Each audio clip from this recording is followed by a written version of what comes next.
What's up, guys? I'm Red, I'm Steve. and welcome to another exclusive John Wrestling Smackdown review. The date today is July the 11th, 2025. We just watched a 2-hour Smackdown out of Nashville, Tennessee. We don't have a whole lot to unpack here tonight. This is the go-home show before both Saturday night's main event and Evolution. And you could also count the Great American Bash, NXT. We had some NXT stars tonight. So we've got a really jam-packed weekend. And you could say all in, but different company. We got a jam-packed weekend. So we're gonna do something as we do every week. We say, is it SCLU or is it poo? You know what I mean? Is it good or is it bad? The segments, the matches, what do we like? Give our rating at the end of the show. And like I said, this is gonna go by quick because there wasn't a whole lot going on this week. So Let's get to it. I'll let you get us started off this week with the opening segment. So We started off with LA Knight starting off the show, talking that talk against Seth Rollins and his crew. You know, pretty much saying that he's gonna come on top tomorrow at Saturday night's main event. I think that was a SCLU. I definitely enjoyed it. We needed a little bit of I was just talking about earlier. There wasn't enough promos. It was all attacks and interferences. We wanted more mic talking. Yeah. Now, I do wish we had a little one-on-one mic talking, but that's okay. You got to protect Seth because LA Knight will burn. But then we had Paul Heyman come out. You know, he said his thing, the Oracle. And then we actually ended up getting a Solo Sikoa walkout here. And this was the first time that Solo Sikoa and Paul Heyman had kind of been face-to-face for the real since he got put through a table. Now, they were... that was... We got to think since War Games, well, since right? War Games, yeah. Since War Games last year, I guess. And so it had been a while, and they still had beef. So I liked that, and then this kind of set up a Jimmy Uso and LA Knight versus JC Mateo and Solo Sikoa for the main event. We'll get to that later. Yes, it did. So, I'll give it a SCLU. Give all that a SCLU. I'm going to give it a SCLU as well. I enjoyed it. Definitely did what it needed to do. Mm-hmm. And, it was a good opener to the show. Next, we saw a little clip backstage between Alexa and Charlotte. Oh, this is SCLU, especially going into Evolution. Yep. You want to build up the banter between everybody and get people talking, right? And this kind of segued into the next match anyway, so we'll kind of just put it 2 and 2. It's pretty much saying, hey, you got to have my back. I know we're not friends, but we're allies. So you got to have my back out there. Then we have a fatal 4-way between Alexa Bliss. Great. Big SCLU. Big Alexa SCLU. Bliss, Roxanne Perez, Kairi Sane, and Sol Ruca. Yeah. Everyone is out there. Yeah. Raquel's out there. Yeah, they're all out there. All the teammates are out there, yeah. It was a very good match. I heavily enjoyed it. A lot of good spots. Sol Ruca, she says that she wants to be in NXT for a little while, learn a bit more, but she is ready. She's a very good competitor, and I'm hyped to see her more. Yeah. It was honestly awesome. I'll give that a big SCLU. Oh, yeah. Next thing is going to get even bigger SCLU because we had a banger of a match for the Tag Team Championships, the World Tag Team Championships, Street Profits, Wyatt Six, Joe Gacy, and Dexter Lumis, going for these titles. And this match, although I hate to say for a lot of American fans, that are seeing the commercials, they didn't see a whole lot of this match. Yeah, there was a lot of commercial breaks and a lot of good spots during the commercial break. Yeah, there was a lot of good spots. Like, this match went on for a decent bit. And at the end, I think the right decision was made. We're pushing the Wyatt Six finally. We're getting some gold, getting some purpose here. Oh, yeah. A little scare to the division. They win. Big SCLU for me. What do you think? Big SCLU? Big SCLU. I mean, I definitely do think that the Street Profits deserved a long title reign, and I'm, always going to be upset because I do think they're the best tag team in the division by far. But it's time. Give it to the Wyatts. They did a great job. Let's see if we can get some more gold on them now. Yeah, really, if it were up to me, hopefully the draft comes as soon as possible. We get a few new tag teams and we start mixing some things around. Yeah. Because there just needs to be more tag teams. Like, if you get rid of they just added Andrade and Rey. Yeah, that's great. I do want to see Lucha Bros. I don't know where we're going with that. Could be a separate video, honestly. But if you were to trade some to Raw, then everything's going to be like, because I don't know. I just don't like the Raw tag teams. I think they need to start over. Yeah. The New Day is not interesting. A-Town Down Under is not interesting. They're about to break up, too. Yeah. Judgment Day. Judgment Day is okay right now. Creed Brothers and War Raiders. That's pretty much my 3 right there. I don't know. The New Day, I'm just not even enjoying their heel turn at all. It's just, I can't even stand watching them on TV, honestly. Yeah. So I think it's just War Raiders, Creed Brothers, and the Judgment Day. And you can't run a division off of 3 teams. We saw that with the Usos, New Day, and what was the team name? Sheamus and Cesaro. What was it? The Bar. The Bar. Yeah, the Bar. We saw that for a while. Yeah, we saw that for a while. Anyways. Yeah. Anyway, big Scaloo. Congratulations to Y6. Then we move on. We got a concert going on. We got Jelly Roll coming out here. He's performing a song. All of a sudden, Logan Paul comes out to interrupt. Very quick. Yeah, very quick. A little longer because we got maybe halfway through the song, if that. Yeah. Logan Paul comes out. He's talking trash. Says he doesn't belong. This is his ring. They're his people. Hypocritically just saying hey, we don't want any part-timers, we don't want any influencers, we don't want any musicians coming out here being in the WWE. We want people that are actually here working. She's getting some genuine heat doing that. And Randy comes out about to pop a blood vessel. Yeah, he's going off.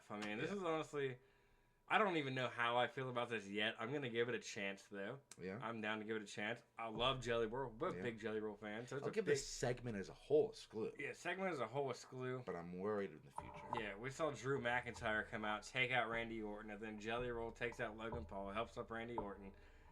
Sounds clearly a tag match coming at SummerSlam. Yeah. Between these four members. And you're having two powerhouses in Randy Orton and Drew in a tag match with two celebrities, it's Yeah, I don't want to call Logan Paul a celebrity. I'll call him a wrestler. Past that. He's a wrestler. But still. And he's a phenomenal wrestler. Yeah. I'm starting to enjoy his matches. Yeah. But I've enjoyed pretty much every match. With that being said, and I'm cool with the fact Jelly Roll getting in the ring. I think it's cool to have some kind of celebrity moment. He gets to do something fun. He's lost a bunch of weight. Everything's cool. I just don't know if SummerSlam's the right card. SummerSlam, honestly, SummerSlam is the perfect card, but do I think Randy and Drew should be the ones? Yeah, I don't know. I guess you do have to consider maybe that one SummerSlam is going to be a 2-night event, and they're gonna have matches that are just there.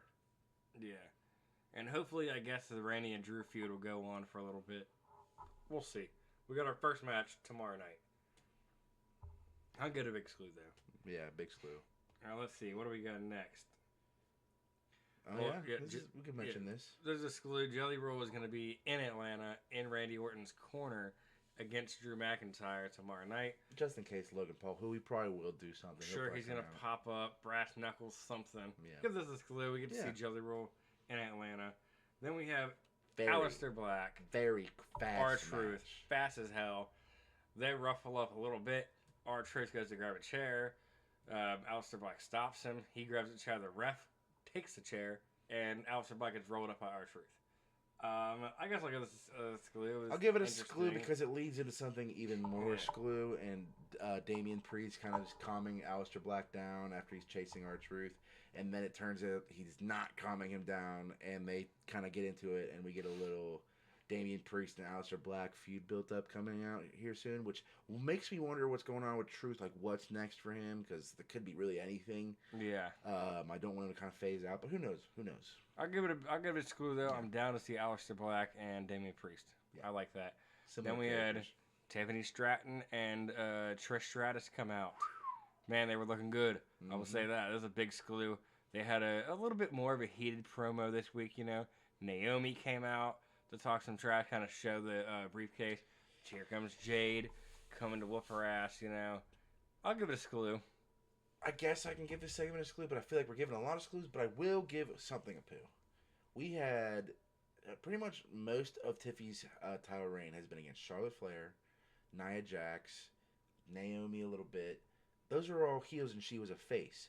Now we're going, and we're just not really having her turn heel organically. She's just like, hey, fuck you, Trish, pretty much. She's talking trash. Yeah. She's being a little heelish. Some would say she's a two-face. Yeah, and it's like I'm glad she has that range, but it doesn't make any sense for your champion that was a happy-go-loving girl a couple weeks ago to kind of a cunt. Yeah, I will say this is actually interesting. So Bully Ray just pointed something out. I don't know if you saw this at all. I think it was on Busted Open, or it might have just been a social media post, but he said the WWE kind of is feeling like a fast food restaurant, to where you're gonna go there because of what it is, the convenience, Yeah. But there's not a lot of organic stuff going on. He mentioned, I don't think he was trying to throw Tiffany Stratton under the bus. Yeah. But he said, what makes me think that she is a face? Or what makes me thinks that she's a heel. He said, she's just there. What is her personality? What is she doing to make me like her? Yeah. And I kind of agree. Like, she's a phenomenal athlete. She's good on the mic. Yeah. You know? She does her job well, but what is her character? Yeah. It's so faded in the lines between, heel and face. You don't know who to cheer for. Yeah. You know? Yeah. Like, it's definitely interesting. So, but we'll come back to that another time. It looks like after that, we had the main event. So, we had Jimmy Uso tag teaming with LA Knight. Against Solo Sikoa. And JC. This was an interesting match. Paul Heyman came out there after he was asked to leave. Attempting to, I guess he kind of did cost the match. Yeah, Solo was pissed. He cost Solo the win. Match, I'm not going to lie. Paul was a little scared. He seemed a little timid because he didn't have his Seth there to kind of protect him. But Braun and Bronson destroyed LA Knight. Jimmy got the roll-up win and got Tawa Tonga, JC Mateo, and Tonga Loa all chased after him. It was a pretty good match. It was kind of fast-paced because we had like 10 minutes, and a lot of it was through commercial. But it was a quality match. I'll give it a screw. I'm going to actually give this a poo. This is going to be the one poo. We were almost perfect, but I'm going to give this one a poo. Yeah, I mean, I had a little poo there, but only because it's not because the match was bad. It's because there's no reason whatsoever this should have been the main event. The Wyatt Six and the Street Profits should have been the main event. The placement kind of screwed it up to me. I wasn't interested. And not only that, the amount of time it took to get there tonight, right? So, we're coming up next. Oh, we've got Trish and Tiffy. Yeah. Oh, we've got, Aleister Black and R-Truth. Forgot about that. We got this stuff. By the time we get to the match, there's like 10 minutes left. Yeah. They're trying to make this the main event, and we sit through commercials. I mean, we got to see it, but y'all sat through commercials a majority of this main event. Yeah. So I'm going to give it a poo, honestly. Yeah, it's like that moment where you play My GM on WWE 2K, and you think some match will be better because there's star caliber main event, but, some mid-card just blows it out of the water, and you get yelled at because you thought one match was going to do good. You put it in the main event, but you really should have put a different match in. Yeah, you never know. Well, I guess it's time we give our rating after we've rated everything. 1 out of 10. 10 being this was the greatest SmackDown we've ever watched in a long time or ever. 1 being this was the worst. I would have rather watched Paint Dry. Paint Dry, yeah. So, I don't know. What are you thinking, man? One of our fans on our live, sometimes we usually do this live, by the way, but we have so much to record with this busy weekend. We thought, just do this off air. One of our fans said a 6 out of 10. I don't think I'll go that low. I think I'll go 7 out of 10. I think it's a little bit more respectable because I did give a lot of slews. Yeah. There was only one big poo, and there was a little small turd. Got to account for that. So, yeah. Honestly, I'm kind of like, this is going to be a Mike scene period. I was in between it was in between 5.5 and 7, Mm-hmm. And, I mean, I don't know. Should we even do half numbers anymore? No, I haven't given a half number the entire time. I go half numbers sometimes. Honestly, I think I'm going to go with a 6. I'm going to agree with one of our fans. I'm going to do a 6. All right. I really did enjoy the show, and it could be just because I have to get used to the 2 hours again, but once again, wasn't memorable. Nothing crazy happened. And I get that doesn't happen every week. You have good wrestling and stuff. But I also do feel like they should have promoted Evolution a little bit better as well in those 2 hours. Really touched on some of the other matches and stuff. Maybe had a segment with, about the Battle Royale. The Battle Royale, they just kind of announced and kind of slept on. They kind of just threw out some Julia's members in the match. She's not even saying nothing, Yeah, she didn't even have a promo or on the show. And it's that's what I'm saying. There's a couple things here and there that I would have done, through it. But make sure y'all catch us. We're going to be live, like we said, tomorrow. Facebook, Instagram, Twitch for Saturday night's main event. We will do our best to keep an eye on All In and UFC. If anything crazy happens at Great American Bash, we will post that as well. Information kind of thing. And we'll be live Sunday for Evolution. Oh, yeah. Make sure y'all check us out there. That'll just be Facebook and Twitch most likely. But we'll see you guys tomorrow. I'm Red. I'm So Steve. As always, keep it exclusive.